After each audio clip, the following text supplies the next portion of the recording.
currently busy. Please try again later.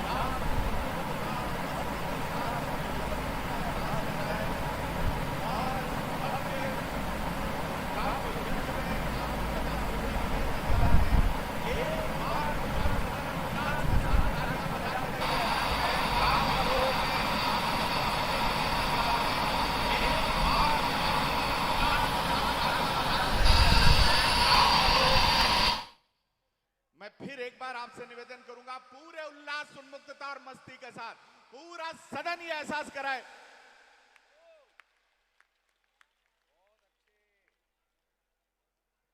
बहुत बहुत धन्यवाद। आपको सबको प्रणाम करता हूं, मां सरस्वती को प्रणाम करता हूं, उस मां सरस्वती को प्रणाम करता हूं जिसकी कृपा होती है तो एक अनपढ़ कबीर हो जाता है। और चेयरमैन साहब, मैं आपसे निवेदन करूंगा, अगर ये ध्वनियां बंद हो सकें। हाँ, ये जो थोड़ा सा व्यवस्थित हो जाइए आप लोग, थोड़ा सा ये लोग व्यवस्था बना रहे हैं। चेयरमैन साहब, मैं आपसे अनुरोध करूंगा कृपया एक बार, क्योंकि सीधा ध्यान उधर जाता है। ये जो इधर लोग खड़े हैं, आप इधर आ जाइए, कृपया बैठ जाइए प्लीज, कृपया विराजें, आप आगे आके बैठ जाइए, इधर आ जाइए प्लीज।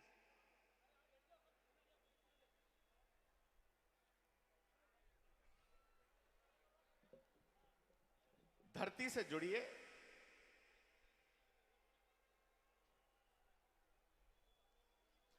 आइए मित्रों, मां सरस्वती को प्रणाम करता हूं, उस मां सरस्वती को प्रणाम करता हूं जिसकी कृपा होती है तो एक अनपढ़ कबीर हो जाता है, एक मूर्ख कालिदास हो जाता है और एक डाकू वाल्मीकि हो जाता है। आप सबकी उपस्थिति को प्रणाम करता हूं और सबसे पहले मैं प्रणाम करता हूं, आप लोग व्यवस्थाएं बना लीजिए।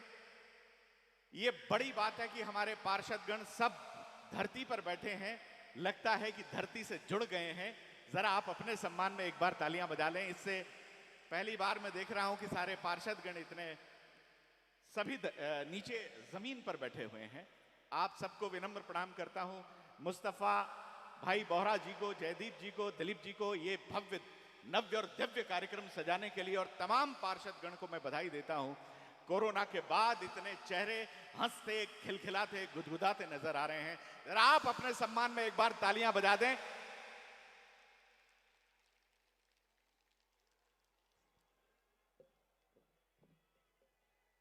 महाराज साहब पधारे हैं आप। आपको बहुत प्रणाम करना चाहता हूं, आपने जितना भी समय दिया, आपका आशीष इस मंच पर बना रहे। आप ये ध्वनियां मैं पहले एक बार आपसे अनुरोध करूंगा, नगरपालिका के स्टाफ से निवेदन करूंगा कि ये जो बज रहे हैं अगर इन्हें आप रुकवा देंगे तो एक कवि सम्मेलन प्रारंभ हो सकेगा, एकाग्रता के साथ प्रारंभ हो सकेगा, क्योंकि जरा से भी ध्वनि आती है तो कवि का ध्यान भंग हो जाता है। मैं प्रणाम करता हूं सबसे पहले कड़कती धूप में अकड़ कर पहरा देने वाले उन जवानों को। आप खामोश ना रहें, मेरी बात पर आपकी तालियां, आपका स्नेह, आपका समर्थन मिले। मैं प्रणाम करता हूं कड़कती धूप में अकड़ कर पहरा देने वाले सेना के उन जवानों को। मैं प्रणाम करता हूं धरती का सीना चीर कर अन्न उगाने वाले उन किसानों को। मैं प्रणाम करता हूं देश को महाशक्ति बनाने वाले ज्ञानों को, विज्ञानों को। मैं प्रणाम करता हूं राणा प्रताप और शिवाजी के स्वाभिमानों को। मैं प्रणाम करता हूं चंद्रशेखर आजाद, भगत सिंह और राजगुरु के बलिदानों को। मैं प्रणाम करता हूं झाला मन्ना के मानों को, स्वाभिमानों को। आइए मित्रों, ये काव्य यज्ञ मैं आपकी अनुमति से प्रारंभ करना चाहता हूं। आदरणीय महाराज कुमार लक्ष्यराज सिंह जी मेवाड़ आज के इस कार्यक्रम के मुख्य अतिथि कुछ समय पश्चात इस कार्यक्रम में उपस्थित होने वाले हैं। मैं उनकी उपस्थिति को रेखांकित करूं, एक बार सब कवियों से मैं आपको रूबरू कराता हूं, उनसे आपका परिचय कराता हूं। जरा तालियां बजाकर उनका स्वागत किया जाए ताकि आप कवि सम्मेलन का आपका मूड बन जाए। और इधर जो मेरे बाईं ओर बैठे हैं, ये बिल्कुल नए वस्त्रों में हैं। और ये इतने विलक्षण कवि हैं, इतने विलक्षण कवि हैं मित्रों, जैसा कि इनका परिचय दिया गया कि ये रावण इनका फूफा लगता है। तो ऐसे भतीजे हों तो फिर फूफा की क्या गति होगी, इस पर आप अंदाजा लगा सकते हैं। आप मंदसौर से पधारे हैं, मुन्ना बैटरी, मुन्ना को सुनना और गुन्ना ये सब आपके हाथों में है। उसकी बातों में जो चुटकियां हैं, जो गुदगुदियां हैं, जो कैफियत है, उसका आप लोग आनंद लेंगे। हास्य रस का बहुत विलक्षण और धुआंधार कवि, जरा जोरदार तालियां बजाकर मंदसौर से हमारे बीच में पधारे भाई मुन्ना का स्वागत करें। वो बहुत विलक्षण कवि है साहब, बहुत मंदसौर स्टेशन पर जाता है, बस का टिकट लेता है, रेलवे स्टेशन पर जाता है और कुली से पूछता है ये बड़ी सादड़ी जाने वाली फ्लाइट कौन से प्लेटफार्म पर आएगी। इतना विलक्षण कवि है, जरा जोरदार तालियां बजा दीजिए आप पूरे उत्साह के साथ में मुन्ना बैटरी। और भाई हाशिम फिरोजाबादी हमारे बीच में उपस्थित हैं। मित्रों, उसकी उपस्थिति बहुत महत्वपूर्ण है। उसकी उपस्थिति इस मंच के सांप्रदायिक सौहार्द का परिणाम है, सांप्रदायिक सौहार्द को रेखांकित करने वाली है। जैसे कि राणा प्रताप का सेनापति था हाकिम खां सूर पठान, आज इस मंच पर उसकी उपस्थिति उतनी ही महत्वपूर्ण है। पंडित नरेंद्र मिश्र की इन 4 पंक्तियों के साथ में मैं उसका मान सम्मान आपकी तालियों के साथ करवाना चाहूंगा। हाकिम खां सूर शहादत की पावन वेदी पर हवन हुआ। अगर वो उपस्थित है हमारे बीच में, फिरोजाबाद से चलकर आए हैं, आपकी तालियां उठे, कवि को ऊर्जा मिले। हाकिम खां सूर शहादत की पावन वेदी पर हवन हुआ, तलवार साथ में लेकर ही अपनी मिट्टी में दफन हुआ। उसका बलिदानी रक्त आज भारत की आन बन गया है, गंगा जमुना की धरती की कौमी पहचान बन गया है। वो उस मंच की एकता का प्रतीक है, कौमी पहचान का प्रतीक है, गीत गजल का नायक है, बहुत सुरीला गायक है। जब आप सुनेंगे तो उसे कभी भूल नहीं पाएंगे। जरा दोनों हाथ उठाएं और तालियां बजाकर भाई हाशिम खां फिरोजाबादी का सम्मान करें। और उनके पास बैठे हैं भाई दिनेश शिंदल, मारवाड़ के वो प्रतिनिधि रचनाकार, वो प्रयोगवादी रचनाकार, जो शब्द की सत्ता, महत्ता और गुणवत्ता के परिचायक हैं। मैं चाहूंगा दिनेश शिंदल जी का आप लोग जोरदार सम्मान करें। भाई दिनेश शिंदल जी जो जोधपुर से हमारे बीच में हैं, उनका। और उनके पास में बैठे हैं डॉक्टर विष्णु सक्सेना। वो किसी परिचय के मोहताज नहीं है मित्रों। मैं डॉक्टर विष्णु सक्सेना का परिचय दूंगा तो आपको ऐसा लगेगा जैसे मैं हिमालय को आइसक्रीम दिखा रहा हूं। इतने विलक्षण गीतकार हैं, इतने विलक्षण गीतकार हैं मित्रों। मैं एक उदाहरण उनके बारे में देता हूं। गीत और गंगा दोनों को बड़ा माना गया है। वो दोनों बड़े क्यों हैं? तो जवाब मिलता है एक भक्ति सूत्र में कि गंगा इसलिए बड़ी है क्योंकि वो भगवान विष्णु के चरणों से निकलकर भगवान शंकर कर माथे पर बैठती है। और गीत के लिए मैं कहूं तो इसलिए बड़ा होता है क्योंकि वो विष्णु सक्सेना के मुख से निकलकर आपके दिलों पर बैठता है। जरा जोरदार तालियां बजा दें डॉक्टर विष्णु सक्सेना के लिए। वो गीतों के राजकुमार हमारे बीच में हैं। और नैनीताल से हमारे बीच में बहुत महनीय, बहुत श्रेष्ठ कवयित्री पधारी हैं, जिन्होंने देश में बहुत कम समय में अपना महत्वपूर्ण स्थान बनाया है। आप सब लोग उनसे अवगत हैं। जरा जोरदार तालियां उनके सम्मान में बजा दें। बिल्कुल नया स्वर आपको सुनने को मिलेगा।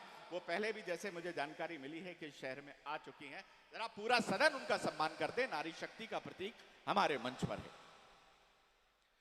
अशोक चारण मित्रों, वीर रस का ऐसा विलक्षण कवि है, दूसरी बार इस मंच पर आ रहे हैं। मैं दिनकर जी की इन पंक्तियों के साथ में उसका परिचय कराना चाहूंगा। गांधी गौतम का त्याग लिए आता है, उसकी वाणी आप सुनेंगे, आपके दिलों के दरवाजों पर दस्तक देगी। गांधी गौतम का त्याग लिए आता है, शंकर का शुद्ध विराग लिए आता है। यह सच है, वह आंखों में आग लिए आता है, पर वह भारत का भाग लिए आता है। जरा जोरदार तालियां। उसके नाम में रण है, लेकिन जब वो रण करता है तो शांति की कामना के साथ करता है। ऐसा विलक्षण कवि भाई अशोक चारण हमारे बीच में है। और मेरा नाम संजय झाला है। एक संजय वो था जिसने महाभारत देखा था, एक संजय मैं हूं जो ये महान भारत देख रहा है। उसमें और मुझ में केवल इतना सा अंतर है, उसके सामने एक धृतराष्ट्र था, मेरे सामने सैकड़ों सैकड़ों धृतराष्ट्र हैं। आइए मित्रों, आप इतने शानदार तरीके से सुन रहे हैं, आप दत्त चित्त होकर सुन रहे हैं, एकाग्र होकर सुन रहे हैं। आइए मंच पर मां सरस्वती का आराधन स्तवन वंदन करते हैं और उनके वंदन के लिए इन 4 पंक्तियों के साथ में कि मानस भवन में आर्य जन जिनकी उतारे आरती। पंक्तियां समर्पित करता हूं माता, जो कुछ लिखवाती हो आप लिखवाती हो।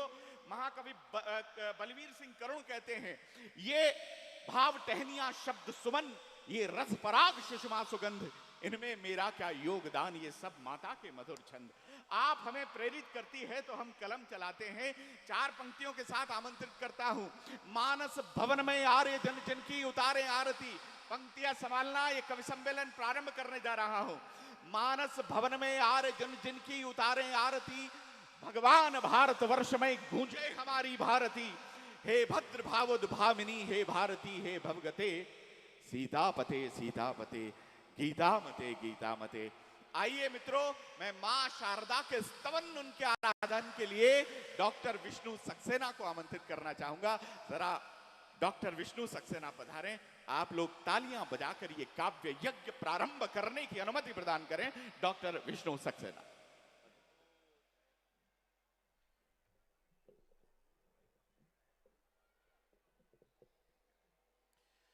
दोस्तों, आमतौर पर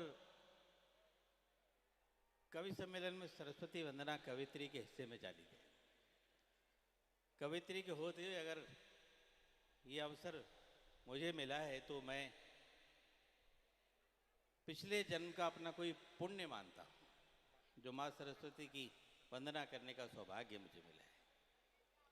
मैं माँ वीणा पाणी के चरणों में अपने शब्द सुमन अर्पित करता हूँ। आप भी मेरे स्वर में स्वर मिलाइएगा और माँ वीणा पाणी से अनुरोध करिए कि आज का ये कार्यक्रम अपनी सफलता की ऊंचाइयों को छुए।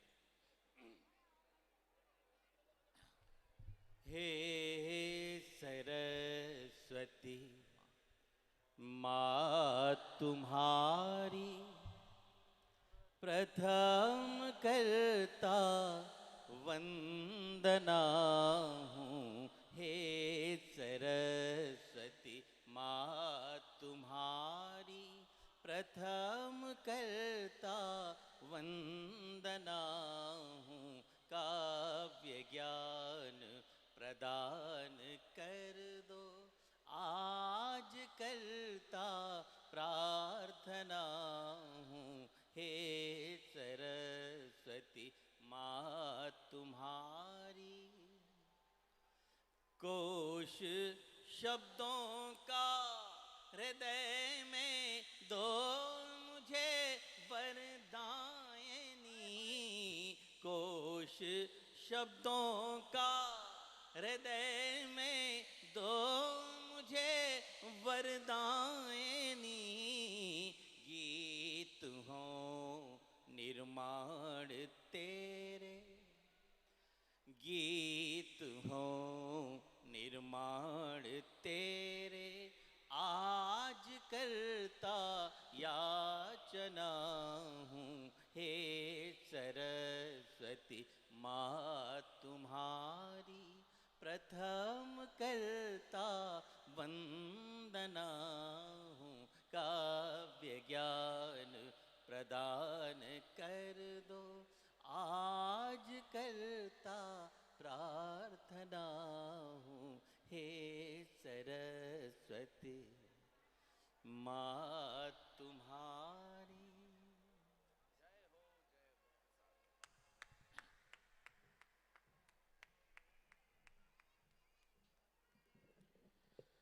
देखिए मित्रों, मां सरस्वती की वंदना हुई। एक बात मैं आपसे कहना चाहूंगा, कवि सम्मेलन में कवियों के पास में कोई ढोलक, मजीरा, तबला, कोई वाद्य यंत्र नहीं होता है।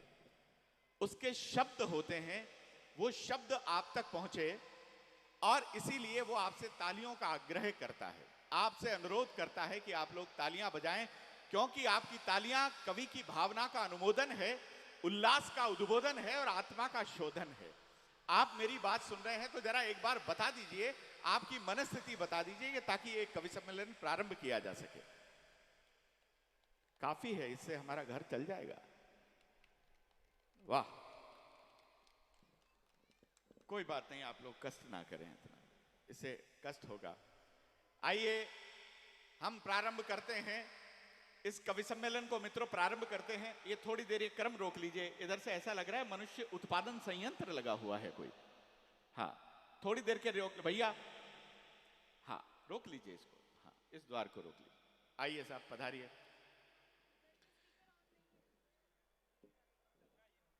थोड़ा ये मॉनिटर ऑन कर देना, बहुत अच्छा साउंड है, और बेस बढ़ा के इको खत्म कर देना, ठीक है, बहुत सुंदर।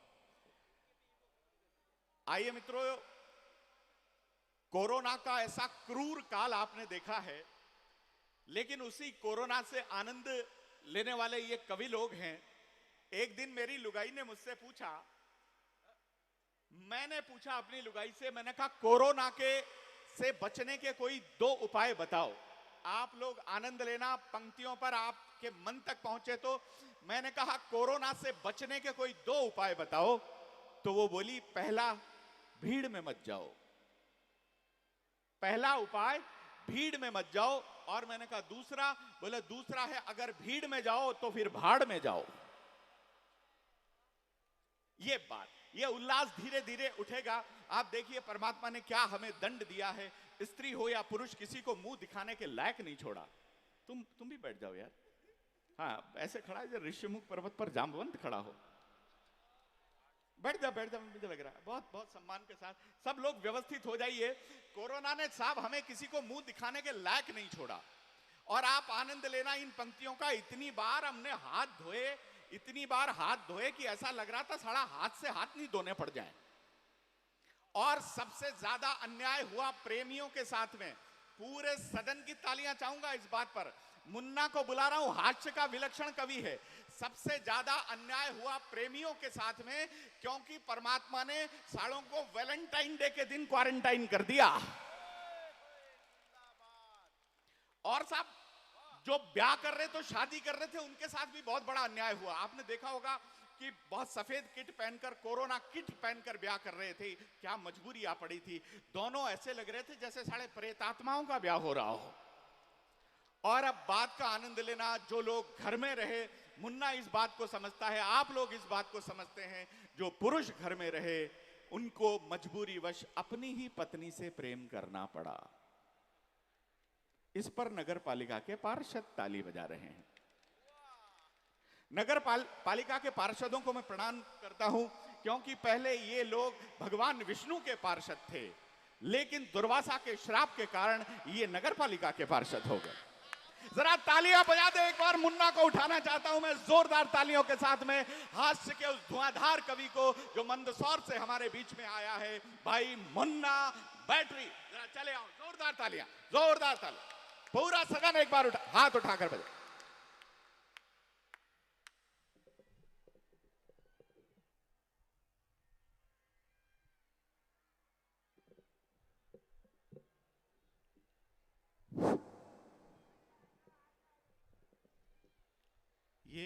ये स्वर कब तक बंद हो जाएंगे अगर नगर पालिका की ये लोग मानते हों? हाँ, क्योंकि ये नहीं बजा रहे हैं, कवियों को बजा रहे हैं 5 मिनट में। इनसे कब तक का पैसा लिया है अपन ने? आराम से इनको थोड़ा एक आदमी जाकर समझा दे यार, इतना बड़ा आयोजन है, इतने हजारों लोग बैठे हैं इनके। जरा तालियां बजा दीजिए, भाई मुन्ना प्रारंभ होना चाहता है।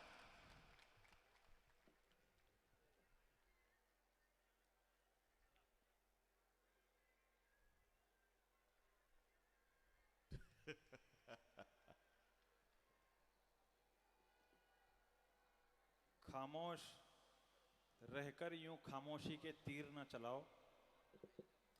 धीरे धीरे शुरू हुआ, शुरुआत में हूं कि खामोश रहकर यूं खामोशी के तीर न चलाओ। है स्ट्रोंग आपकी इम्यूनिटी तो जरा मुझे भी बताओ। मुझे केवल 10 मिनट देना, 15 मिनट सुनाऊंगा, 20 मिनट में बैठ जाऊंगा, ये बात मैं हर आधे घंटे में बताता रहूंगा जब तक कि मेरा 1 घंटा पूरा नहीं हो जाता। बड़ी सादड़ी में पहले भी आया हूं, आप लोग बहुत बढ़िया सुनते हैं, आप लोगों को प्रणाम करता हूं। खींच लो, मन में मत रखो, खींच लो खींच लो। हाँ, ऐसे छाती पे खड़े हुए बिल्कुल मुझे ही खींच लोगे शायद। बहुत बढ़िया आप लोग सुनते हैं, और सीरियस बिल्कुल भी मत हो, बिल्कुल भी सीरियस मत हो। 10 मिनट का समय लूंगा, ज्यादा बिल्कुल भी समय नहीं लूंगा। भाई साहब मुझे बता रहे थे अभी के, मुन्ना ने यहाँ पे रोडवेज की पूछा, यहाँ पे हवाई जहाज की पूछा, फ्लाइट की पूछा, इनको ये पता ही नहीं बड़ी सादड़ी यहाँ रोडवेज जा रही है, यही बहुत बड़ी बात है। आनंद लीजिएगा। शुरू होना चाहता हूं कि खामोश रहकर यूं खामोशी के तीर न चलाओ। देखो मैंने कहा ना, आप सीरियस होके बिल्कुल भी मत बैठो।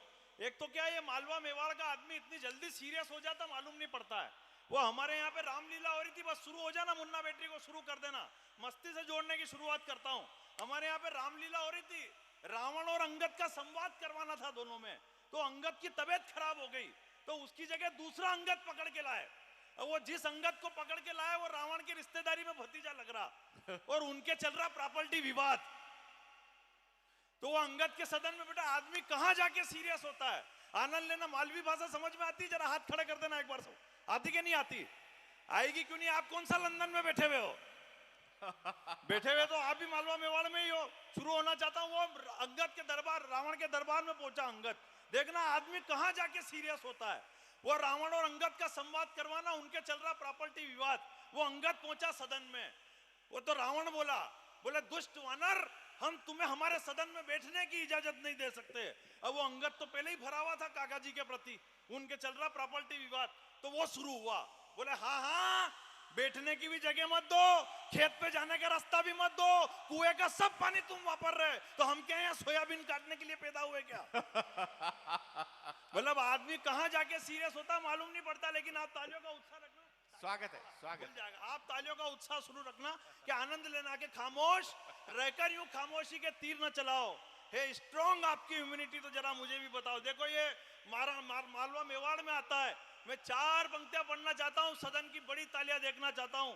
लोग काचा बादाम के नाम पर यह नाच रहे, लेकिन हिंदुस्तान में एक आदमी जो इंडियन हीरो है, मैं राजस्थान की धरा पर खड़ा हुआ हूं और एक इंडियन हीरो का नाम लेता हूं कि चाहे कितने भी हीरो इस हिंदुस्तान में आ जाए, केवल एक हीरो इस हिंदुस्तान का है जिसको कभी भुलाया नहीं जा सकता।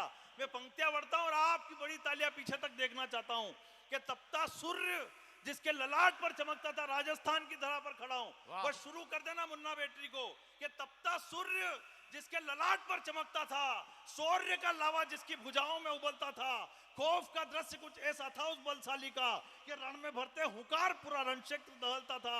अरे महाकाल के रूप में जिसकी फैली इतनी ख्याति थी, तलवारें जिसे छू न सकी वो राणा प्रताप की छाती थी। वाह, क्या बात है, क्या बात है मुन्ना, वाह वाह।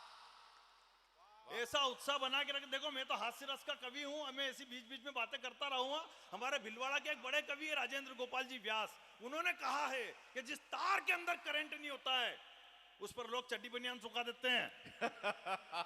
इसलिए मैं बीच बीच में ऐसी बातें करता रहा। लेकिन साहब प्रणाम करना चाहता हूं आपको। आप वो भाग्य, तालियां कोई मापदंड नहीं होती, मैं तालियां बजवा सकता हूं, हकीकत कह रहा हूं। मेरी आदत है रोज की बात कुछ ऐसी कहो कि जचनी चाहिए। भाई साहब क्या बात है, स्वागत है, बात स्वागत। कुछ ऐसी कहो कि जचनी चाहिए, उस बात का एक एक शब्द भी हमें वजनी चाहिए। और पहली, दूसरी और तीसरी लहर के बाद भी आप और हम जिंदा हैं, तालियां इस बात पर भी बजनी चाहिए। क्या बात है, वाह वाह। आप वो भाग्यशाली लोग हैं। तालियां अगली बात पे उठा देना पूरे सदन की, इधर के लोग और इधर के लोगों की तालियां देखना चाहता हूं। आप वो भाग्यशाली लोग हैं जो 5000 वर्ष के बाद राम मंदिर को बनते हुए अपनी आंखों से देखेंगे। वाह, क्या भगवान श्री राम के जहां चरण पड़ते हैं वहां चमत्कार ही चमत्कार हो जाता है। कौशल्या के आंगन में रखा, प्रजा भक्त हो गई। अहिल्या के शिला पर रखा, श्राप मुक्त हो गई। अहिल्या की शिला पर रखा, श्राप मुक्त हो गई। मिथिला के स्वयंवर में पहुंचे, सीता राम में लीन हो गई, दंडकारण्य वन में पहुंचे, धरती असुरों से विहीन हो गई, निषाद राज की कुटिया में पहुंचे, मित्रता अपार हो गई, केवट की नैया पर बैठे, भवसागर के पार हो गई, सबरी की कुटिया में पहुंचे, असुरों की धारा उमड़ गई, हनुमान की हथेली पर रखा, भक्त की कीर्ति पूरी दुनिया में बढ़ गई, सागर के तट पर रखा, रामेश्वरम की नींव उगड़ गई, लंका के तट पर रखा, लंकेश की नींद उड़ गई। और आखिरी लाइन पर आपकी तालियां देखना चाहता हूं कि जो रखा कदम लॉकडाउन में दूरदर्शन पर, तो उस गरीब की टीआरपी बढ़ गई। वाह वाह वाह वाह, क्या बात, क्या बात।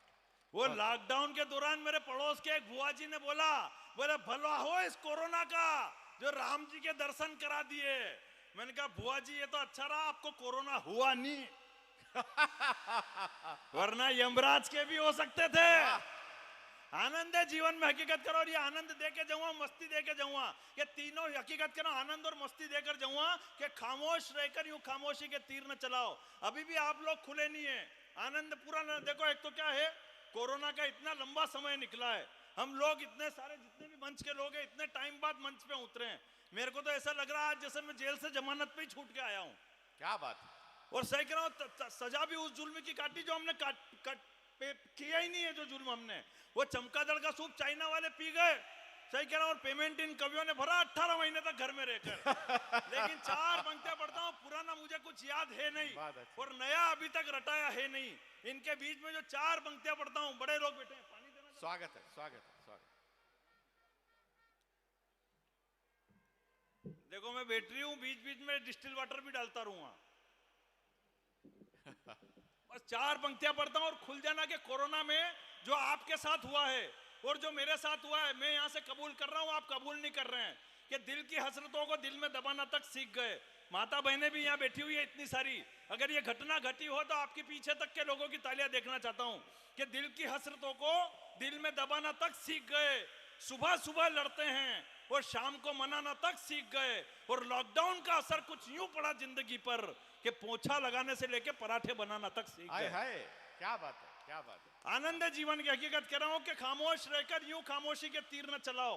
ये आनंद है। देखो अभी आज गीतकार की एक कवित्री बिठाई गई है यहाँ पे, हमारे हिंदी कवि सम्मेलन मंच की एक बड़ी वीर रस की कवियत्री शादी करके ससुराल पहुंची। माता बहनों की खास तालियां देखना चाहूंगा अगली बात पर। आनंद लेना कि हमारे हिंदी कवि सम्मेलन मंच की एक बड़ी वीर रस की कवियत्री शादी करके ससुराल पहुंची तो किचन के अंदर शुरू ही दिन सासू मां ने घेरने की कोशिश करी। बोले तुझे आलू भिंडी की सब्जी बनानी भी आती कि मंच पे खाली तलवारी चलाती रहती थी। अब वो वीर रस की कवियत्री थी, 1 मिनट में समझ गई कि आज अगर इस सासू मां की फाइल नहीं निपटाई तो ये मुझे पूरी उम्र टीसती रहेगी। तो वो वीर रस की कवियत्री थी, उसने कहा चलो किचन के अंदर आपको समझाती हूँ कि सब्जी कैसे बनती है। वो किचन के अंदर ले गई और उसने अपनी स्टाइल में सुनाया। बस आनंद लेना, मंच को खोलने की पूरी कोशिश कर रहा हूं। वो किचन के अंदर ले गई, सासू मां को बुआ जी सुनना, आप भी बढ़िया बात बता रहा हूं। वो किचन के अंदर ले गई वीर रस की कवियत्री और सासू मां को समझाया अपनी ही स्टाइल में कि सुन ले रे सास कैसे बनेगी ये साग, सारी थ्योरी तुझे आज समझा कर ही मानूंगी। देखो मेरे कवि सम्मेलन में कोई ताली बजाए नहीं बजाए, मुन्ना बेटरी को कोई फर्क नहीं पड़ता। कोई सुने उठ के चला जाए, मुन्ना बेटरी को कोई फर्क नहीं पड़ता। मेरा कॉन्फिडेंस का लेवल बड़ा तगड़ा है। मेरी तो शादी चल रही थी, 2 फेरे हुए और दुल्हन उठ के चली गई। बंदे का कॉन्फिडेंस देखो, पूरे 7 फेरे किए मैंने पंडित के साथ। क्या बात है, क्या बात है। ये आनंद ऐसा ही कह रहा तो किचन के अंदर ले गई सासू मां को और वो शुरू ही बस पीछे इधर के जितने लोग सुन रहे हैं आपकी बड़ी तालियां देखना चाहता हूं कि सुन ले रे सास कैसे बनेगी ये साग, सारी थ्योरी तुझे आज समझा कर ही मानूंगी। पहले काटे आलू फिर चीरी भिंडी, मैंने सारे ही मसालों को हिला कर ही डालूंगी। फिर जो लगेगी आग कैसी है बनेगी साग, फिर जो लगेगी आग कैसी है बनेगी साग, अपने ही हाथों से खिला कर ही जानूंगी। और बनी हुई साग पे जो जुबान हिलाई तूने, राम की कसम तो जुबान काट डालूंगी। उसके बाद सासू मां ने आज तक नहीं पूछा कि तेरे को और कुछ भी बनाना आता है क्या।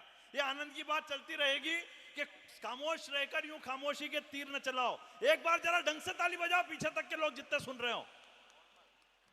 क्या बात है मुन्ना, बहुत ये आपकी सर्वश्रेष्ठ तालियां हैं, बहुत बढ़िया प्रणाम करता हूं कि खामोश रहकर यूं खामोशी के तीर न चलाओ। हे स्ट्रॉन्ग आपकी इम्यूनिटी तो जरा मुझे भी बताओ। और ये चांद ये सितारे, ये सूरज सब आसमां में रहते हैं, धरती पे खाली आप हो, तालियां ढंग से बजाओ। वाह वाह वाह वाह, क्या बात है, क्या बात है, वाह। प्रणाम करता हूं आपको, बहुत बढ़िया आप लोग सुन रहे हैं, और ये आपकी इम्यूनिटी बता दी मेरे को कि आपकी कितनी इम्यूनिटी, हकीकत कह रहा हूं, लेकिन आप बहुत बढ़िया सुन रहे हैं।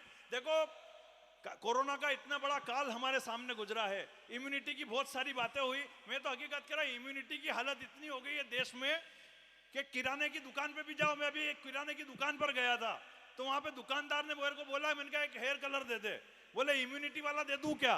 मैंने कहा इससे इम्यूनिटी का क्या लेना देना? बोले इससे आपकी इम्यूनिटी बढ़ जाएगी। मैंने कहा हेयर कलर से इम्यूनिटी का क्या लेना देना? मैंने उसको कहा, मैंने कहा इसको रोटी पे लगा के खाना है कि सर में लगा के नहाना है? बोले मालूम ही नहीं पड़ रहा क्या चल रहा है।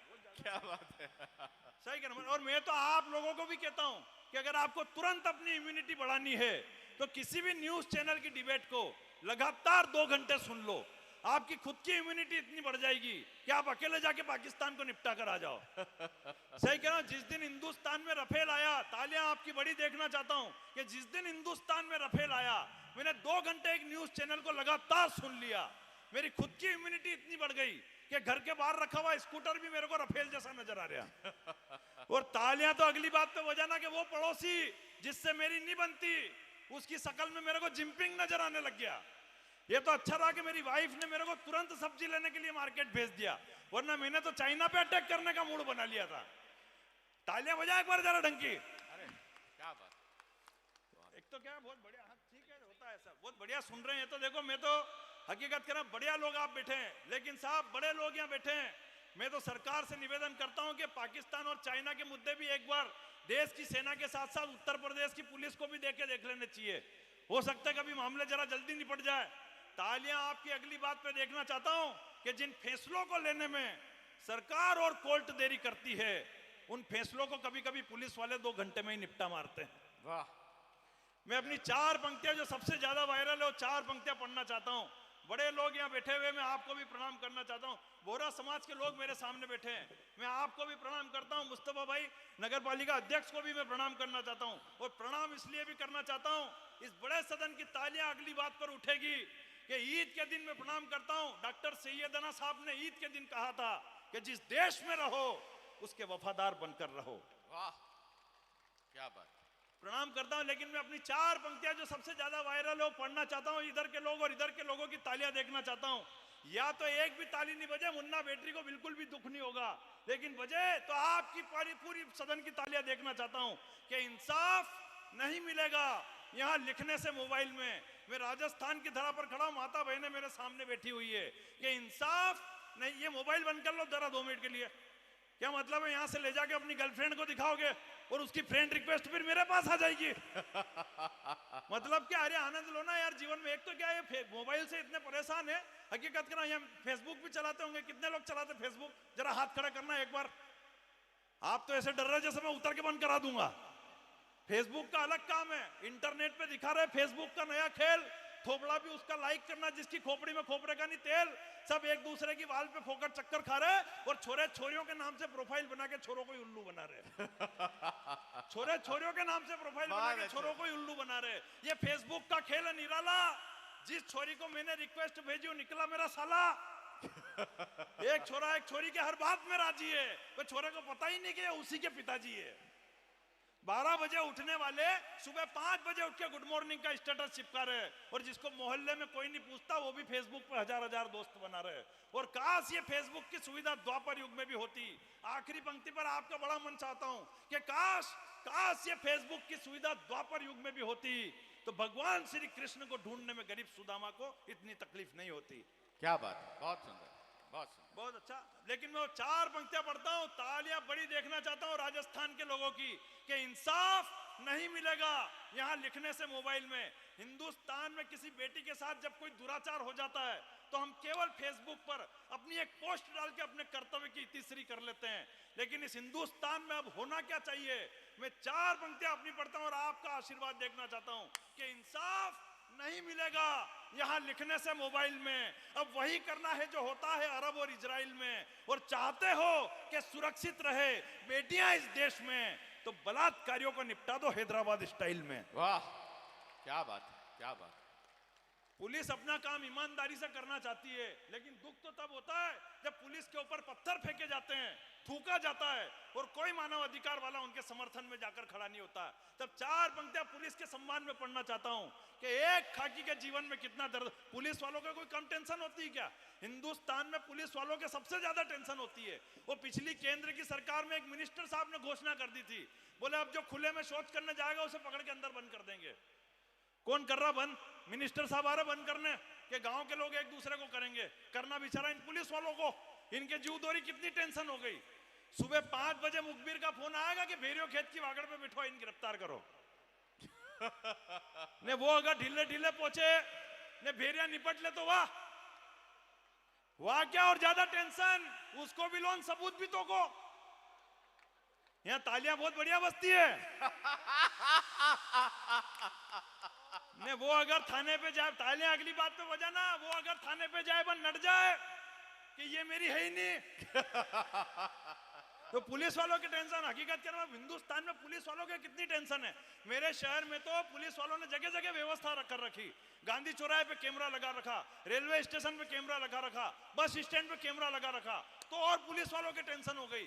वो एक बेवड़े ने फोन लगा दिया थाने पे, बोले सर वो बस स्टैंड का कैमरा चालू है क्या? बोले हाँ चालू है। क्या हो गया वहां पे? बोले सर वहां पुलिस वाले खड़े हैं क्या? बोले हाँ खड़े हैं। क्या हो गया वहां पे? बोले नहीं सर वो नीमच की बस खड़ी के निकल गई। मतलब देखो आनंद कितना आगे। मतलब हिंदुस्तान में हंसने के लिए कहीं जाने की जरूरत नहीं पड़ती। और मैं तो हकीकत कह रहा हूं, हमारे यहाँ तो रात को एक पुलिस वाला, एक बाजे वाले को एक पुलिस वाले तोड़ गए, रात भर कूटा उसको थाने पे। बहुत बढ़िया चीज सुनाता हूँ, तालियां एक बार जरा ढंग के बजाओ जरा। क्या बात। वो हमारे यहाँ एक बाजे वाले को पुलिस वाले तोड़ गए रात को, और रात भर उसको थाने पे कूटा, रात भर। और सुबह 8 बजे उस बाजे वाले को जमानत पे छोड़ा, और 11 बजे उस बाजे वाले को माताजी पूजन करने के लिए जाना शादी में। आनंद लेना अगली बात पे। रात भर थाने पे कूटा, 8 बजे जमानत पे छोड़ा, और 11 बजे माताजी पूजन करने के लिए जाना बाजे वाले को। आगे बाजे चल रहे, पीछे औरतें चल रही, और बाजे पे गाना चल रहा, शेर पे सवार। देखना धमक कितनी होती पुलिस वाले की। बजाना आनंद लेना बिल्कुल कि शेर पे सवार आइयो मोरी माँ, आइयो मोरी माँ, सोनारा झांझरी बाजरिया ओ माँ, सोनारा झां। वो बाजे वाला जैसे ही चौराहे पे पहुंचा तो वहां पे वही सांप चालान फाड़ रहे गाड़ियों का जिन्होंने रात को उसको कूटा।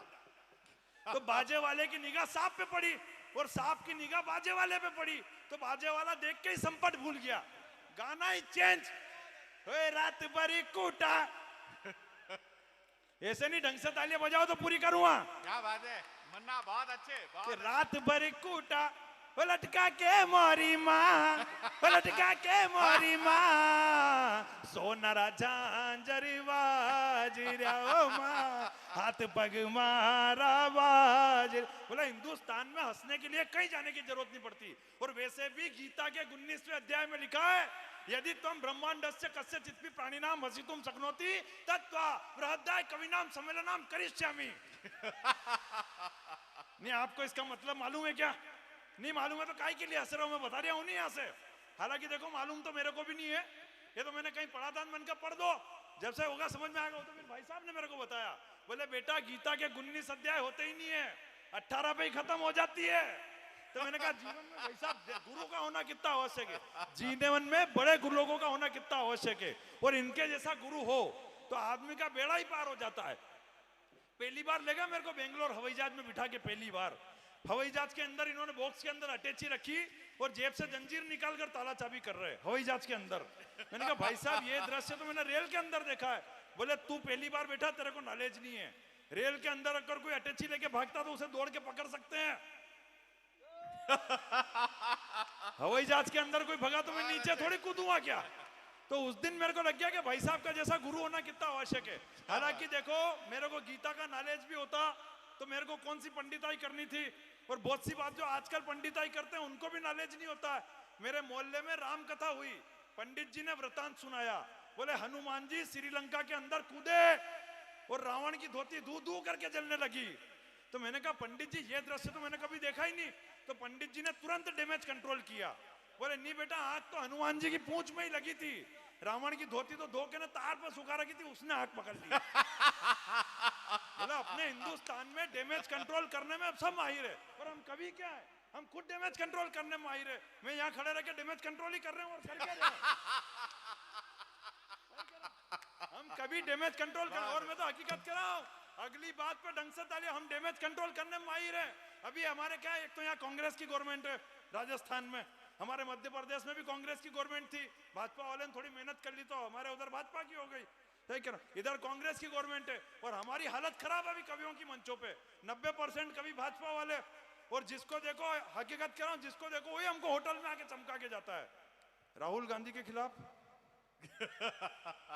उधर से वो आ जाते हैं उनके खिलाफ। अब हमारे टेंशन के मंच पे करना क्या है, हकीकत कह रहा हूं, राजस्थान में पिछली नवरात्रि में तो 20-20, 25-25 कवि सम्मेलन, एक जगह तो मैं जाके भूल गया कि करना क्या है मंच पे।